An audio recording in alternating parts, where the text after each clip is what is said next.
Autobots, transform!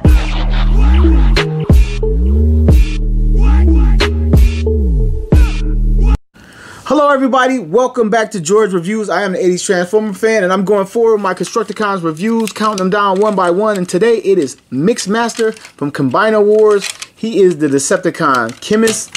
He loves mixing ores and materials, even living robots into his mix. He claims that everything goes in and he loves it. He's kind of like a mad scientist with it. And here he is in this mixing machine mode, and a lot of people, when they first released this, were very upset, saying it was reversed and all this. But this is a modern take on the figure. He's making a lot of noise as I roll him around. He rolls pretty great. And the bad thing about it, everybody knows the drum does not turn. That bothered everybody, even bothered me. You know, I had never opened it, but it does not rotate. Would have loved that. And here he is in this mode. You can see some silver going on here. I think that's a fuel tank, maybe. Yeah, on both sides, those are the gas tanks. He has a painted window here, and a small window in here. Seems like they would have did the whole thing. Should have been the window. I don't know. Never quite seen this version on the streets or at mixing sites or whatever. So other than the smokestacks and a little bit of paint, like these vents, I don't think these should have been purple because these are like vents. I guess they tried to make them look like windows in the foot mode, where try to make you think that this is the front now and that it's still transformed the way it did, but these should be in black. And that's pretty much it for this mode. Now to try to get this guy transformed, no, obviously these are the arms and hands on the side. You can see them just hanging out. These are the feet because I see the legs. And trust me, I've never done this before. I'm trying to work it out right now. My first time. Man, you think something would give so I can see what to do. Alright, I got the arm, I pried the arms out. Nothing like good old frustration to get you rolling. This looks like a compartment here. Nope, that's for combine mode. So I have to find the head. There's a hinge here. Not even sure if that was correct. What the hell is his head? It's got to be here somewhere. Alright, let's try to go with the legs again. Separate these things. Get them loose. Oh, there we go. This leg out and this leg out. Not sure if that's all you do. Maybe that's it. Oh man, his waist is real loose. And he got this big ant booty back here. Wasp ass. Trying to get that out. Oh, look, just found his face. And it just came loose, so let me try to put that back. I'm assuming it comes forward. Yep.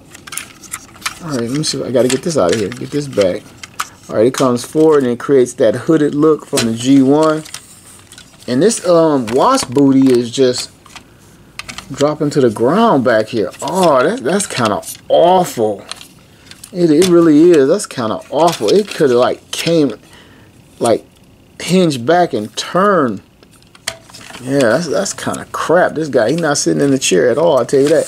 He looks big and bulky. He looks larger than the other guys. I don't know if I got his feet right. I have to take a peek at the box. I don't know if these tuck away or if he seems huge. Maybe not. Maybe he just stands on those like that. Then it's got his legs like too close together. Like we want to separate them so it just looks better.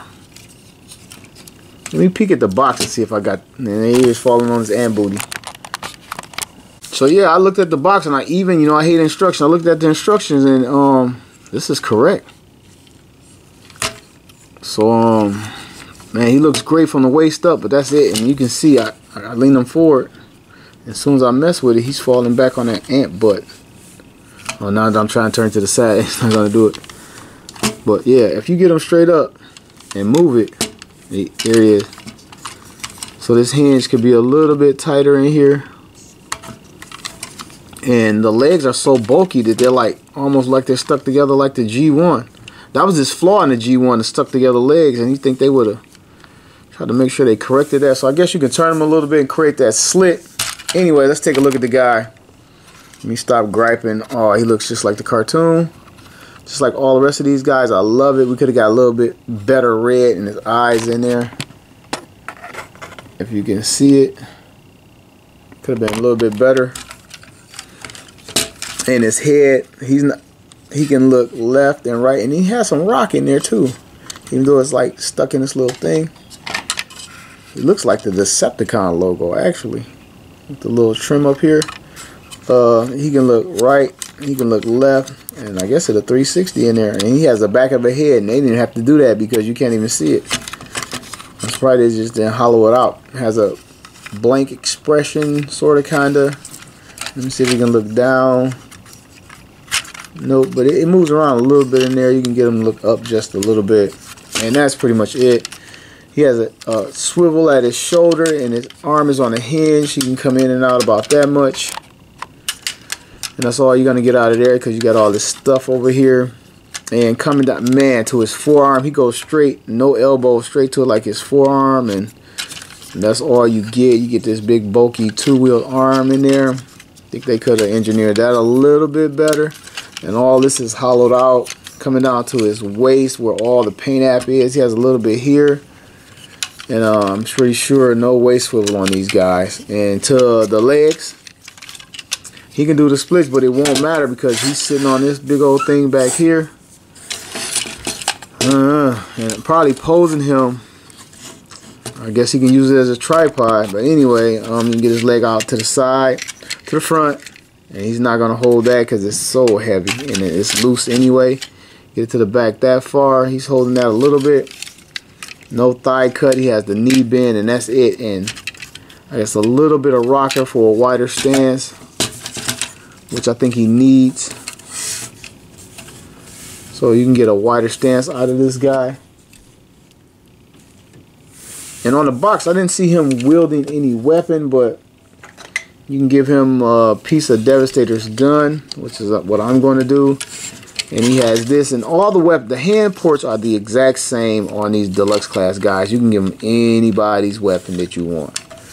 And so there he is with that. And I'm really so far I'm disappointed in this guy the most. This is I mean, it could have just like hinged up and maybe, or turned around, and maybe this fit like right here and just been a little bit cleaner, a little bit neater. It was like they was like, screw it, guys are gonna buy it, they're gonna combine it, he's still gonna be Devastator on their shelf. And you know, I bet you somebody sat in the room in the meeting and said that when they took a look at maybe doing something better with this. Some mold flashing where they cut the mold off on mine. It's a little bit crap. So here is Mixmaster. I wish he was better. Man, let me see what kind of pose I can actually pull off, maybe. Alright, a little bit of a battle pose, because articulation is nothing if you can't pose the guy. See if I got the ant booty off the ground. Yeah. Yeah, you can pull off a little bit. And his chest is just, it comes across so plain. I guess he's just suffering from that mixing drum or something. I don't know. So anyway, let's start the comparison. Let's bring out Scrapper, Constructicon previously reviewed. Scavenger, previously reviewed. Scoot these guys back. They look great together, by the way. They really look good. The team's coming together. Break out. War for Cybertron. Megatron, the leader of the crew. This guy is like significantly taller than Megatron, so let me check out Optimus, and he's a lot taller than Optimus Prime too. A fellow deluxe class figure, but this one is from War for Cybertron, and this one's from Combiner Wars. Get these guys out of the way and take a look at his G1R incarnation. He's dwarfing this guy as well. Bring these two a little bit closer. Take a look at their faces and their similarities and differences. I wonder why they didn't opt to put the Decepticon logo right in the middle. They could have really done that on this one. Tried to make the little stickers, the little waist part over here. Turn them around. You see the mixing drum is up top, like I suggested this thing hinge up. And that's it. And you've just watched a review where every toy has a story. I am George, the 80s Transformer fan. Thank you for joining me once again. Get it? Get it?